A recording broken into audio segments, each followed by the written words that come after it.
Second, if square root of 1 plus 25 by 144 equals to 1 plus x upon 12, find x. Here this whole is under the square root. Okay. So how will you solve this? First cross multiply and bring the same denominator. So 144 into 1, 144 plus 25 upon 144, the whole square root, right, equals to this side same. So this is what? 169.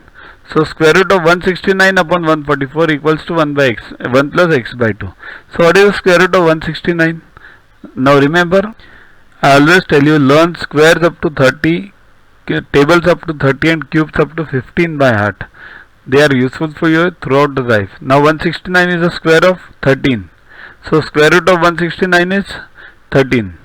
Square root of 144 is 12. So 13 upon 12 equals to 1 plus x upon 2. Now we have to find x. So keep x upon 12 on one side, take 1 on this side. So it becomes x upon 12 equals to 13 upon 12 minus 1. Same denominator, 12 ones are 12. So 13 minus 12 upon 12. So 1 upon 12. So 12 cancel, you get x equals to 1. That is the required answer. Next, find the least number which must be subtracted